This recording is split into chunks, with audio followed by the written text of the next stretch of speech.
Sorry folks, my batteries ran out, but my spirit did not. What was I? Even embarrassment or displeasure at being exposed is not the same as shame. I explain this in my book, Character Disturbance, available on Amazon.com.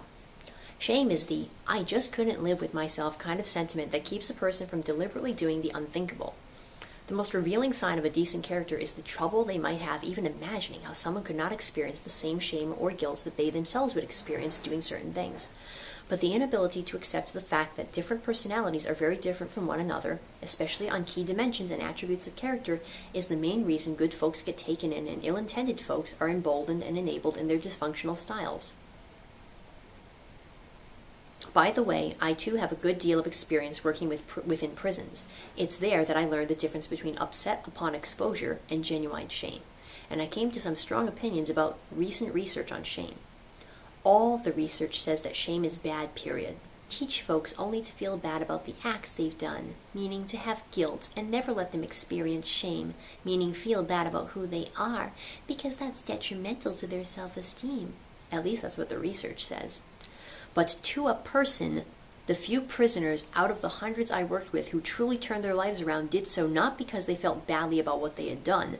Many felt badly almost every time but still kept on doing it, but rather because they came to a point where they could no longer live with the person they'd become. In the end, it was shame, not guilt, that saved them. So no matter what the research says, I remain a big fan of healthy shame, and it's a real shame so many character-disturbed people have so little of it. End of letter. In Character Disturbance, I give some vivid illustrative examples based on real cases that attest to the inherent danger of hanging on to commonly held but erroneous notions about human nature that traditional psychology has promoted as gospel. One of the examples involved a young man who had forcefully sexually assaulted his younger sister. In a therapy session, when he began talking about the assault, he began sobbing so hard that my co-therapist was tempted to stop the session. Being young and naive, both of us assumed he was feeling more shame than he could bear. He must be full of regret and remorse. Why else would he be sobbing? Besides, we were taught, underneath it all, and behind all their defenses, people harbor shame and guilt about the bad things they've done.